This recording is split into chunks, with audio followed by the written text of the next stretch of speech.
11 red അലർട്ടും 3 orange അലർട്ടുമാണ്. പക്ഷേ ഈ അലർട്ടിൽ നമ്മളിന്ന് കേരളം മുഴുവൻ റെഡ് എന്ന പൊതു സ്വഭാവത്തിൽ നോക്കുകയാണ്. കാരണം അലർട്ടുകൾ എപ്പോഴും മാറാം. ഉച്ചയ്ക്ക് 1 മണിക്ക് മുമ്പാകെ ഒരു നിർദ്ദേശം കൂടി വരാനുണ്ട്. അലർട്ടിൻ്റെ പ്രത്യേകതയല്ല, നേരത്തെ തന്നെ കളക്ടർമാരോട് നിർദ്ദേശിച്ചനുസരിച്ച് 8 ജില്ലകളിൽ സ്കൂളിനും അവധി കൊടുത്തിട്ടുണ്ട്. ഇന്നത്തെ ദിവസത്തിനൊരു ക്രൂഷ്യൽ പ്രത്യേകതയുണ്ട്. 5 ദിവസം കൂടി മഴയുണ്ടാകുന്നതിൽ ഏറ്റവും ക്രൂഷ്യലായി മഴയുണ്ടാകുന്ന ദിവസം ഇന്നാണ് എന്നാണ് കേന്ദ്ര കാലാവസ്ഥാ പ്രവചന വകുപ്പ് നമുക്ക് നൽകിയിട്ടുള്ള നിർദ്ദേശം.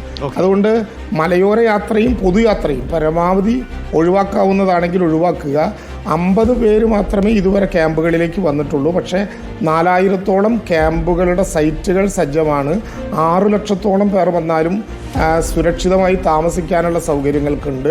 അവർക്ക് ഭക്ഷണം ഉൾപ്പെടെയുള്ള സൗകര്യങ്ങൾ കൊടുക്കാനുള്ള സംവിധാനങ്ങളുണ്ട്. അതിന് ബന്ധപ്പെട്ട തദ്ദേശ സ്വയംഭരണ സ്ഥാപനങ്ങളെയും റവന്യൂ വകുപ്പിനെയും ചുമതലപ്പെടുത്തിയിട്ടുണ്ട്. പക്ഷേ ആളുകൾ ശ്രദ്ധിക്കണം, ഒറ്റ കാര്യം കൂടി, നിങ്ങളിപ്പോൾ വളരെ സജ്ജമായി രാവിലെ എല്ലാ പോയിന്റിൽ നിന്നും ആളുകളോട് രാവിലെ മുതൽ തന്നെ മഴയുടെ അറിയിപ്പും അതിൻ്റെ ഗതിവിഗതികളും ഓരോ ഇടത്തുമുള്ള ഇവൻറ്റുകളും ഒക്കെ പറയുന്നുണ്ട്. വളരെ വളരെ നല്ലതാണ്. പക്ഷേ ഒരു കാര്യം എല്ലാവരോടും അരുൺ ആവർത്തിച്ച് പറയണമെന്ന് ഞാൻ അഭ്യർത്ഥിക്കുന്നു.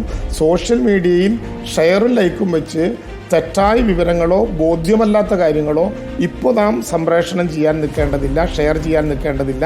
മാധ്യമങ്ങൾ കൃത്യമായി കിട്ടുന്ന റിപ്പോർട്ടായിരിക്കും പറഞ്ഞുകൊണ്ടിരിക്കുക. ദുരന്ത നിവാരണ അതോറിറ്റി നേരിട്ട് ഫിസിക്കലായി ഫീൽഡിൽ നിന്നറിയുന്ന അറിവുകളുമാണ്. ജില്ലാ കളക്ടർമാർ അതത് മണിക്കൂറുകളിൽ ഏതെങ്കിലും പ്രത്യേകമായിട്ടുള്ള വിഷയങ്ങളുണ്ടെങ്കിൽ അറിയിക്കുന്നുണ്ട്. ഡാമുകളിൽ ഒന്നും സുരക്ഷാ പ്രശ്നങ്ങളില്ല. റൂൾ കർവ് പാലിച്ചുകൊണ്ട് വെള്ളം പുഴയിൽ കൂടുന്നതനുസരിച്ചായിരിക്കും തുറന്നുവിടുന്നതിൻ്റെ അളവും നമ്മൾ കൃത്യമായിട്ട് കാണുക. ആ വിധത്തിലെല്ലാം സംസ്ഥാനം അനാവശ്യമായ ഭീതി ഉണ്ടാക്കി 2018-ലെയും എല്ലാ മുന്നറിയിപ്പും മാധ്യമങ്ങളിലൂടെ നൽകും. 2018-ലെയും 2019-ലെയും വെള്ളപ്പൊക്കത്തിൻ്റെ സീൻ കാണിച്ച് ഇപ്പം മഴയത്ത് നിന്ന് സംസാരിക്കുന്ന സ്ഥിതിയിൽ അത് മിക്സ് ചെയ്ത് ആളുകളുടെ മുമ്പിലെത്തുന്ന ധാരാളമായിട്ടുള്ള അനുഭവങ്ങളുണ്ട്. കളക്ടർമാരോട് നിർദ്ദേശം കൊടുത്തിട്ടുണ്ട് കർശനമായി അങ്ങനെ എന്തെങ്കിലും വന്നാൽ നടപടി തന്നെ എടുക്കണം. ഒരു മടിയും കാണിക്കേണ്ട. കാരണം ഇപ്പോൾ നാം കേരളത്തെ രക്ഷിക്കാനുള്ള ഒരു പൊതുസ്ഥിതിയിലാണ്. മഴയുണ്ടാകും, കാറ്റുണ്ടാകും, സൂക്ഷിച്ചിരുന്നാൽ മതി. വേറെ പേടിക്കേണ്ട വിധിയില്ല. മണ്ണിടിച്ചിലുള്ള സ്ഥലങ്ങളിൽ നിന്ന് തൽക്കാലം ഒന്ന് മാറി നിൽക്കാൻ ശ്രദ്ധയുണ്ടാകും. ഇപ്പോൾ വീടിൻ്റെ പുറകിൽ മൺതിട്ട നിൽക്കുന്നുണ്ടെങ്കിൽ അത് വീഴുമോ എന്ന് പേടിച്ചകത്തിരിക്കേണ്ട. തൽക്കാലം ഒന്ന് മാറാം.